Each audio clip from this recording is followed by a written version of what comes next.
దేవునికి ఇష్టమైన తన పట్టణము, దేవుడు తన స్వహస్తాల చేత కట్టుకొనుచున్న తన కట్టడము, దేవుడు తన ప్రాణమిచ్చి తన స్వరక్తము చేత ఏర్పాటు చేసుకుంటున్న అద్భుతమైన పట్టణము. ఆ పట్టణము ఎక్కడో లేదు, ఆ పట్టణము ఇప్పుడు భూమి మీద తయారవుచున్నది.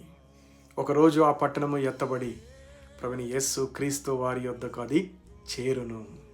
ఆ పట్టణం ఏమిటో కాదు ప్రియ సహోదరా, అదే జీవము గల దేవుని సంఘము.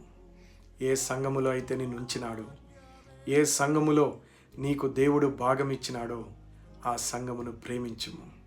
ఆ సంఘములో ఉన్న ప్రతి ఒక్కరిని ఆదరించుము. వారి కష్ట దుఃఖములలో వారికి తోడుగా నిలువుము.